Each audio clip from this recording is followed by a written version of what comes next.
So today we will discuss about the design of brain and the functions of different parts of our brain. As we started discussing in the last class, that our brain is covered with double protection, double protecting layers. Number one, there was a skull, that is the outermost shell, that is actually a cover of bones. We call it bony cage. So our brain is actually protected inside a bony cage or bony box, and to protect it from any kind of internal injury, it is also covered by a triple layer, that is meninges. There are three meninges or membranes, which are actually three membranes having cerebrospinal fluid between them. Right? So, this cerebrospinal fluid and meninges altogether provide an internal cushion to the brain so that it cannot injure itself by getting collided with the inner part of the skull. Skull को हम cranium भी बोलते हैं. तो देखो, हमारा आपने देखा होगा बुक में ये वाला डायग्राम ब्रेन का बना हुआ है, और इसमें सबसे बाहर वाली जो लेयर है वो स्कल या क्रेनियम है. अंदर मेनिंजेस है जो इन्होंने शो तो किया है लेकिन उसको दिखाया नहीं है. Today we will talk about the various parts of the brain, brain के पार्ट्स, और उसके साथ ही उनके फंक्शंस के बारे में भी बात करेंगे. तो देखो, brain is divided into three parts. Number one, fore brain.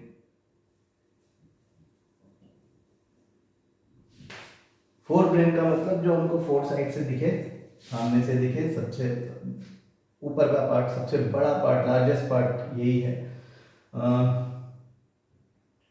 बीच में एक छोटा सा मिड ब्रेन है,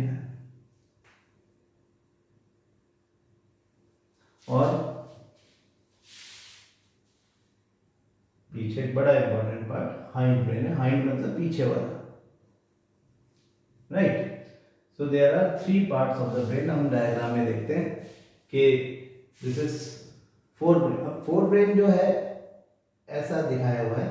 एक्चुअली देखो, फोर ब्रेन कहाँ से कहाँ तक है. ये पूरा पार्ट जो हमको ये दिखाई दे रहा है, ये सब फोर ब्रेन ही है. ठीक है ना.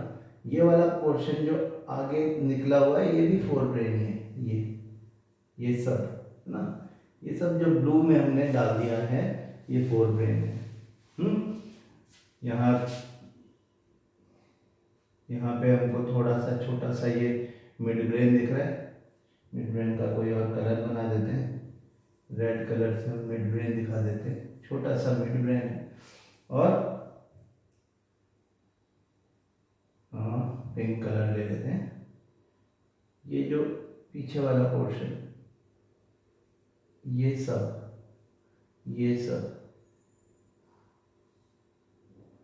ये हाइंड ब्रेन है. तो फोर ब्रेन, हाइंड ब्रेन, बीच में छोटा सा मिड ब्रेन.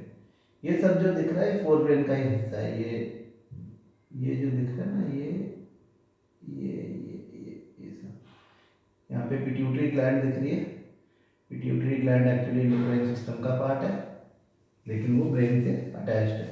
हाँ, हाइपोथैलेमस हमको यहाँ पे दिखाई पड़ता है. तो देखो,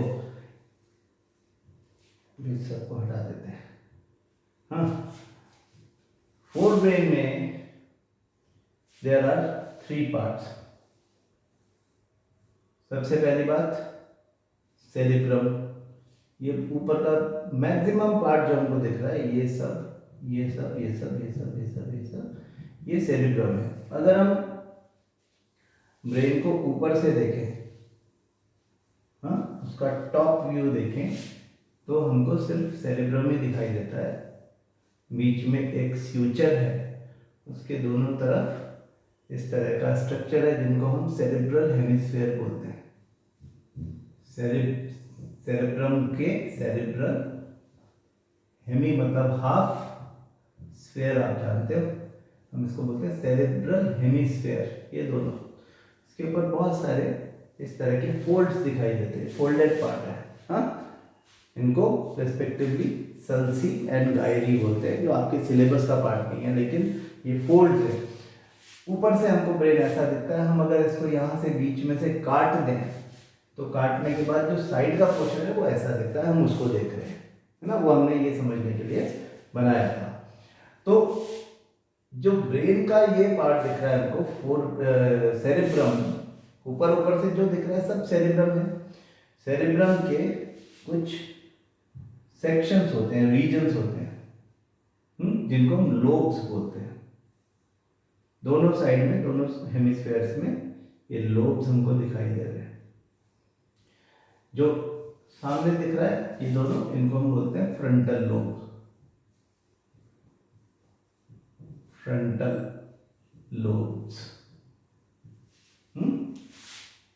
देन ये जो दिखता है साइड में, इसको हम बोलते हैं टेम्पोरल लोब, टेम्पोरल लोब। दोनों ये टेम्पोरल लोब्स हैं। पीछे वाले दोनों ऑक्सीपिटल लोब्स हैं। ये सब बातें आपकी बुक में नहीं लिखी हुई हैं, लेकिन आपको नॉलेज के लिए थोड़ा समझना ज़रूरी है, क्योंकि ये बातें हम समझ लेंगे तो एनसीईआरटी में क्या लिखा हुआ है, हमें अपने बोर्ड एग्जाम के लिए क्या तैयार करना है, वो समझना आसान हो जाएगा। अगर हम डीप में नहीं सीखेंगे चीज़ों को तो हम भूल जाएंगे, है ना। केवल रेक्टिफिकेशन नहीं कर सकते। टॉप वाला जो एरिया है, ये जो ऊपर छोटा सा एरिया बीच में दिख रहा है, इसको हम बोलते हैं parietal lobe, parietal lobes. cerebrum is a part of the brain which is responsible for, ये फोर ब्रेन का सबसे बड़ा हिस्सा भी है, ब्रेन का भी सबसे बड़ा पार्ट है। हम कहते हैं कि अप्रॉक्सीमेटली पूरे ब्रेन का 78% सेरेब्रम ही होता है। And this cerebrum is responsible for voluntary actions, execution of voluntary actions, जो हम अपनी मर्जी से करते हैं। हमारे हाथ पैर की जो मसल मूवमेंट होती है हमारी मर्जी से होती है, तो वो सब को कंट्रोल करने वाला सेरेब्रम है। और सेरेब्रम जो है वो रिस्पॉन्ड करता है हमारे सराउंडिंग्स में जो स्टिमुलस हैं उन सबको, जितने भी स्टिमुला हमारे सराउंडिंग्स में हैं। हमने बताया था आपको कि सेंसरी नर्व ब्रेन के पास लेकर के जाती है उन इंफॉर्मेशंस को जो कि सराउंडिंग्स के स्टिमुलाई से मिली है। तो इम्पल्स जब पहुंचता है ब्रेन में तो वो एक्चुअली सेरेब्रम में पहुंचता है, और सेरेब्रम के डिफरेंट पार्ट्स अलग अलग टाइप के सेंसेशन को रिस्पॉन्ड करते हैं। ठीक है, तो जैसे फ्रंटल लोब हम कह रहे हैं कि फ्रंटल लोब्स हैं, सामने वाला हिस्सा जो दिख रहा है वो हमारे फेशियल एक्सप्रेशन के लिए रिस्पॉन्सिबल है, जो फेशियल मसल्स हैं उनके कॉन्ट्रैक्शन रिलैक्सेशन के लिए रिस्पॉन्सिबल है, जॉ मूवमेंट के लिए रिस्पॉन्सिबल है ना। जितने भी वॉलंटरी एक्शन है जो हम अपनी मर्जी से कर सकते हैं। और फ्रंटल लोब फेशियल, ये फेस वाला जो पार्ट है उसके मसल्स के बोन्स के मूवमेंट के लिए रिस्पॉन्सिबल है। पैराइटल लोब्स दिख रहे हैं आपको साइड में, दोनों तरफ एक एक पैराइटल लोब है।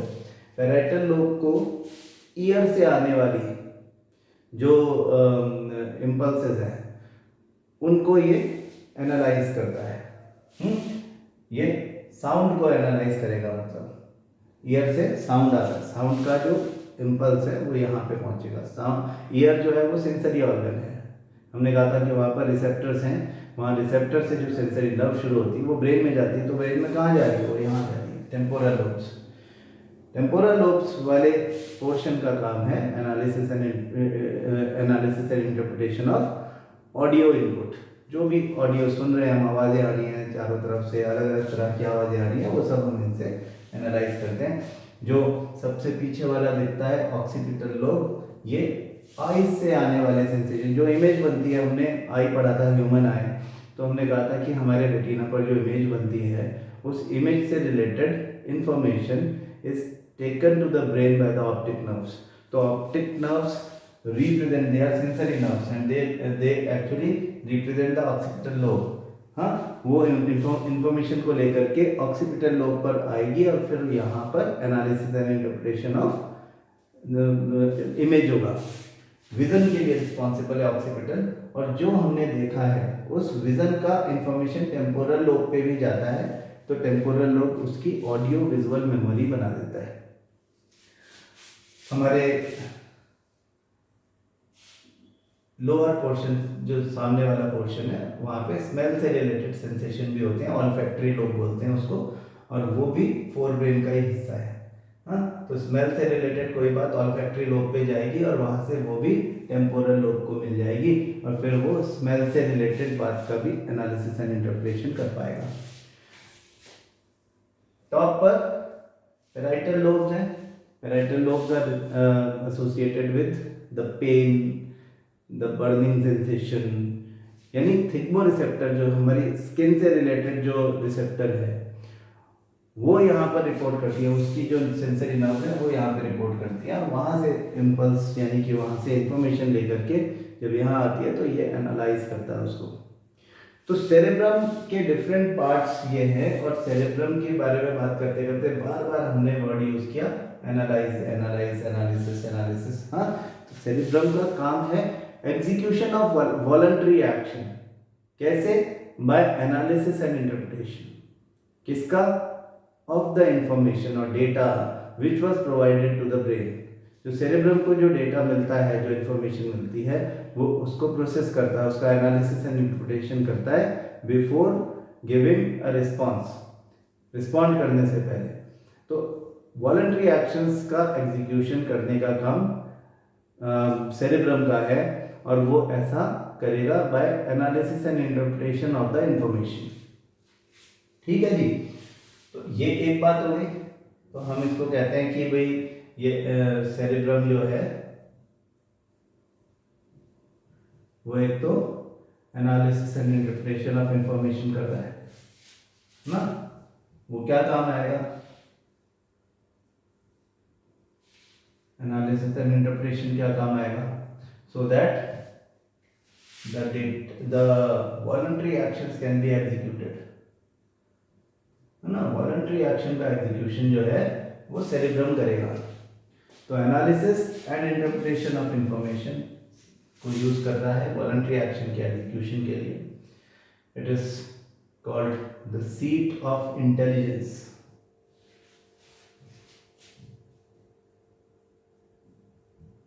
And it is also the centre of memory.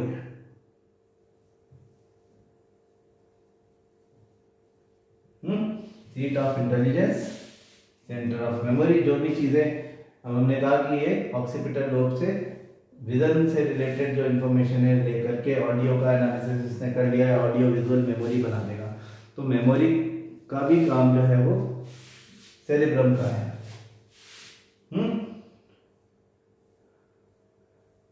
फिर हम फोरब्रेन में बाकी हिस्सा देखें।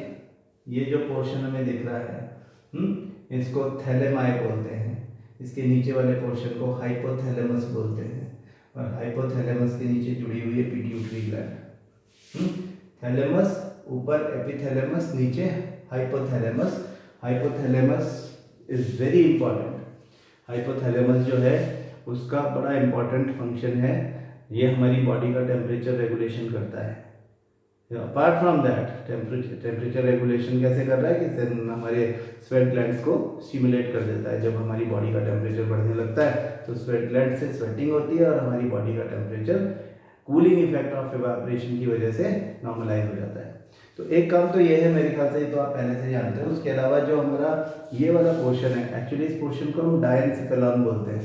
तो ये बीच वाला पोर्शन मतलब सेरेब्रम के अलावा जो दूसरा पोर्शन है उसको हम डायनसेफेलॉन बोलते हैं। हाइपोथैलेमस, एपिथैलेमस और थैलेमा है, डायनसेफेलॉन का ही पार्ट है। तो आपकी बुक में ये सब लिखा हुआ नहीं है, लेकिन फिर भी मैं आपको बता दूं कि ये जो हाइपोथैलेमस है ये उस डायनसेफेलॉन का लोअर पार्ट है। तो apart from this temperature regulation, this is also responsible for hunger, for thirst. आपको जो भूख प्यास लगती है उसके लिए रिस्पॉन्सिबल है, आपका जो टायर्डनेस होता है उसके लिए रिस्पॉन्सिबल है। ये सब चीज़ें इसके थ्रू ही होती है, ठीक है ना। और बीच में हॉलो स्पेस है जिसको हम थर्ड वेंट्रिकल बोलते हैं। थर्ड वेंट्रिकल इसलिए बोलते हैं क्योंकि इनको हमने कहा था सेरेब्रल हेमिस्फेयर, यहाँ लिखा था ना हमने सेरेब्रल हेमिस्फेयर। स्फेयर हमेशा हॉलो होता है, तो ये अंदर से हॉलो होंगे और अंदर से हॉलो जगह जो होती है उसको हम वेंट्रिकल्स बोलते हैं। तो इनको हम लेटरल वेंट्रिकल्स बोलते हैं, अंदर वाले पोर्शन को जो इनके अंदर हॉलो प्लेस है उसको हम बोलते हैं लेटरल वेंट्रिकल्स। तो वो दो हैं क्योंकि हेमिस्फेयर तो यहाँ पे दो हैं, तो दो वो है, तो थर्ड वेंट्रिकल यहाँ पे रहेगा हॉलो स्पेस। और वहाँ पर एक स्ट्रक्चर होता है जिसको हम बोलते हैं anterior choroid plexus.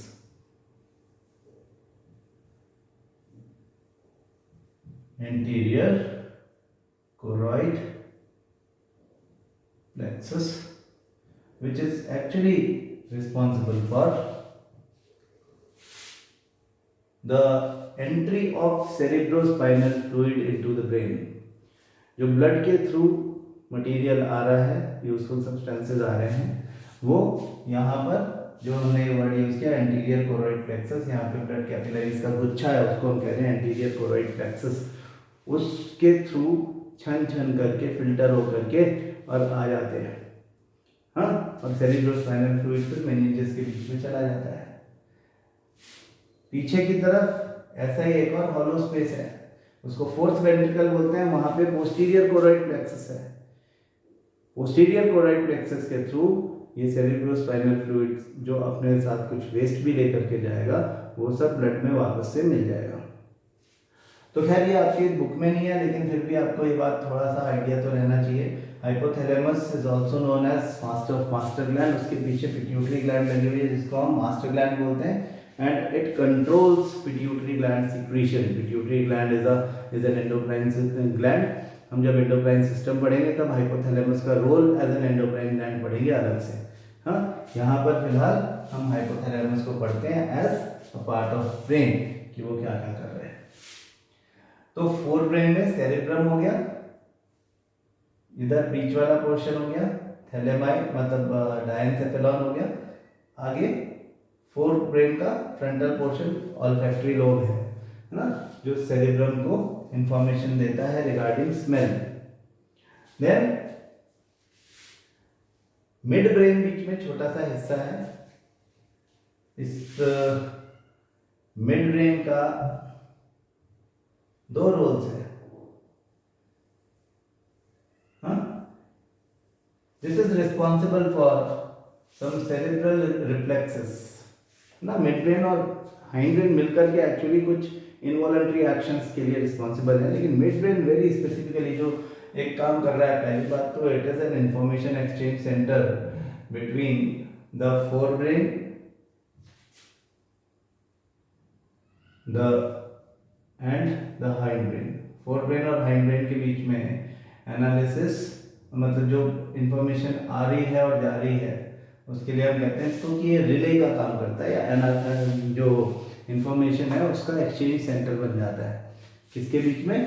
Fore brain and hind brain के बीच में। मिड ब्रेन ये एनालिसिस एक्सचेंज करने का काम है, मतलब सॉरी इंफॉर्मेशन एक्सचेंज करने का काम करता है। तो इंफॉर्मेशन एक्सचेंज सेंटर है, ठीक है। उसके अलावा इसका जो काम है हमारे जो मिड ब्रेन का, हम इस तरह का स्ट्रक्चर देखते हैं, इसका छोटा सा है। हम कहते हैं कि ये ऊपर वाले दो लोब्स, नीचे वाले दो लोब्स, ये जो हैं ये ईयर से जुड़े हुए हैं। ये दोनों जो हैं ये हमारे सॉरी ऊपर वाले दोनों आईज से जुड़े हुए हैं, नीचे वाले दोनों ईयर से जुड़े हुए हैं। आईज, ईयर्स एंड नेक का कोऑर्डिनेशन होकर के जो सेरेब्रल रिफ्लेक्सेस होते हैं उनके लिए रिस्पॉन्सिबल है। मतलब कैसे कि अगर कोई पीछे से आवाज़ आएगी तो हम एकदम से देखेंगे तो उसमें हमारी नेक की मसल भी काम आएगी, हमारी आईज भी काम आएगी। सुनने का काम केवल ईयर का था, तो ईयर से जैसे ही रिस्पॉन्स ब्रेन में गया तुरंत नेक मसल्स और आईज को अलर्ट मोड पे डालना, उसकी तरफ देखना, रिस्पॉन्ड करना, ये सब काम एकदम रिफ्लेक्स एक्शन की तरह से होता है। तो ये वाला काम भी साथ में कर रहा है। हाँ, जो हाइंड ब्रेन है उसके तीन पोर्शंस हैं, यहाँ पे दिख रहे हैं, pons, medulla and cerebellum. Pons देखें, ये वाला हिस्सा,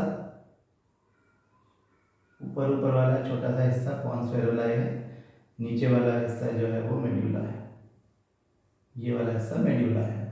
तो पॉन्स जो है उसके दो फंक्शन समझ लें, एक तो ये भी इंफॉर्मेशन एक्सचेंज सेंटर है between cerebrum, cerebellum and medulla. Mid brain के लिए हमने कहा था fore brain and hind brain, यहाँ कह रहे हैं सेरेब्रम, सेरेबेलम एंड मेड्यूला के बीच में इंफॉर्मेशन एक्सचेंज सेंटर का काम करता है पॉन्स, और दूसरा काम करता है न्यूमोटैक्सिक सेंटर फॉर ब्रीदिंग, न्यूमोटैक्सिस, हाँ किसका, ब्रीदिंग का। तो हम ये न्यूमोटैक्सिस होता क्या है कि basically breathing is a mechanical process जो अल्टरनेटिवली बारी बारी से एक बार इनहेलेशन एक बार एक्सहेलेशन, एक बार इनहेलेशन एक बार एक्सहेलेशन होते रहता है। तो इनहेलेशन एक्सहेलेशन मिला करके दोनों को एक साथ अगर हम कंबाइन करते हैं इनहेलेशन एक्सहेलेशन को, तो हम ब्रीदिंग कहते हैं कि ब्रीदिंग साइकिल है। तो ब्रीदिंग साइकिल को एक्चुअली तो मेड्यूला ऑब्लोंगेटा कंट्रोल करता है। हमारा जो ब्रीदिंग मैकेनिज्म है, डायफ्राम की मूवमेंट है, वो सब मेड्यूला की है, लेकिन इसका भी रोल है। ये क्या कर रहा है, ये उसको हेल्प कर रहा है बाय न्यूमोटैक्सिस, यानी एक एक्शन है इनहेलेशन, तो इनहेलेशन होता जाएगा and then at a particular point of time it has to terminate so that the acceleration process can be initiated. तो ये न्यूमोटैक्सिस होता है कि एक चीज को खत्म करना और दूसरी को स्टार्ट कर देना। ये न्यूमोटैक्सिस का काम, न्यूमोटैक्सिस ब्रीदिंग की, न्यूमोटैक्सिस ऑफ ब्रीदिंग वो ये करवाता है। तो हम इसको न्यूमोटैक्सिक सेंटर ऑफ ब्रीदिंग भी, या कहीं कहीं आप पढ़ोगे न्यूमोटैक्सिक सेंटर ऑफ रेस्पिरेशन भी बोलते हैं। ये बातें हमारी बुक में लिखी हुई नहीं है, लेकिन आपको नॉलेज के लिए सब बातें ध्यान रखना है। तो पॉन्स के दो काम हो गए, एक तो रिले सेंटर है, इंफॉर्मेशन एक्सचेंज सेंटर है बिटवीन सेरेबेलम, सेरेब्रम और मेड्यूला, और दूसरा काम उसका है न्यूमोटैक्सिस करना, ब्रीदिंग का न्यूमोटैक्सिस करता है। जो मेड्यूला है that is responsible for the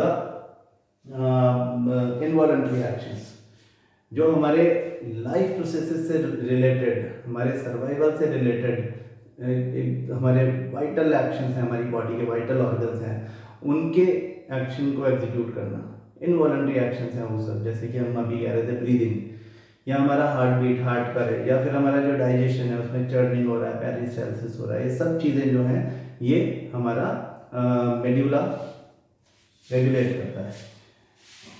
end then the cerebellum, very important, ये भी काफ़ी बड़ा हिस्सा घेरता है, लगभग 12% ऑफ द टोटल ब्रेन।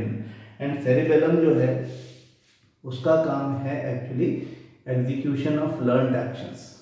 हाँ, जो चीज़ें आप सीख चुके हैं उनका एग्जीक्यूशन, जैसे आप नया कोई भी आप स्कूटी चलाना सीखते हो, बाइसिकल सीखते हो, लिखना सीखते हो, चलना सीखते हो, बैठना सीखते हो, हाँ, आपका जो पोस्चर है वो इरेक्ट रहता है, बैलेंस आपकी बॉडी का जो है, you can walk in a straight line without any problem, आप सीधे सीधे चल सकते हो। क्यों? आपके सेरेबेलम की वजह से। ये चलना, सीधे खड़े रहना, सीधे बैठना, ये आपने कभी ना कभी तो सीखा था। आपकी लैंग्वेज जब आप बोलते हो तो आपको बहुत सोचना नहीं पड़ता, because analysis and interpretation part की अभी ज़रूरत नहीं है। हाँ, whatever the language you are comfortable in speaking, you keep on speaking without any fumble, because you know that you have the vocabulary with you and at the same time you know the content to be spoken, so you are comfortable with that particular language। वो आपकी mother tongue हो सकती है या कोई भी दूसरी ऐसी लैंग्वेज जिसको आपने बोलने की प्रैक्टिस की हो, उसके लिए आपको सोचना नहीं पड़ता। You can easily switch into languages, आपको कभी भी ये सोचना नहीं पड़ता कि अभी हम क्या कर रहे हैं। अगर आप सोच के बोलोगे, like sometimes we prepare our speech in some other language, right? So at that particular point of time when you are speaking in a particular language, like English is not your mother tongue, and you start speaking in English, you have a presentation in front of your schoolmates, then what will happen? You will suppose you have made a write up, then mugged it up, then you are actually, you have memorized it, and now when you go to deliver that speech, you may have some fumble, because you are using your cerebrum for the purpose. You are using your cerebrum to memorize the thing, number one, and now you are trying to execute that with the help of cerebrum only. So cerebrum is always executing something after analysis and interpretation. Cerebrum is not for reflex action, cerebrum is not for execution of learned actions. This part is for cerebellum. So cerebellum does that, execution of learned action. आपका जो book में लिखा हुआ है कि आपका straight posture बना के रखना, बैलेंस बना के रखना, सीधे बैठना, हाँ, ये सब बातें आपका एक्चुअली लर्न एक्शन ही है, कभी ना कभी सीखा ही था आपने. Think about activities like walking in straight line, riding a bicycle, picking up a pencil. These are possible due to part of hindbrain called the cerebellum. It is responsible for precision of voluntary actions and maintaining the posture and balance of the body. So this is a very narrow explanation of the very important function performed by this part of the brain, that is cerebellum. Cerebellum आप याद रखें हमेशा, जो आपने सीखा है उसके execution के लिए, लर्न एक्शंस के एग्जीक्यूशन के लिए. When you learn something for the first time, you never use your cerebellum, you use your cerebrum. You observe things with the help of your sensory organs, then you learn doing that, and once you do it and you practice a lot, after repeated practicing, cerebrum hands this over to cerebellum. So if you have practiced enough to drive a car, then you will easily do it, right? Automatically you will be changing gears, you will be starting it and then changing gears and then applying brakes. Everything will happen automatically without thinking every time that what to do now, right? So cerebellum का role जो है वो इस तरह से अपनी understanding के हिसाब से रखें आप. ये ब्रेन के डिफरेंट पार्ट्स थे. आप इसको दोबारा अच्छे से इस वीडियो को देखें, एनालाइज करें और अपनी बुक को फिर वर्ड बाय वर्ड पढ़ें. तो आपको, हमारी बुक में थोड़ा लिमिटेड इन्फॉर्मेशन है, उसमें लिखी हुई बातों के मतलब आपको समझ में आएंगे. ठीक है, तो आगे कल की क्लास में इसके आगे बात शुरू करेंगे. Thank you.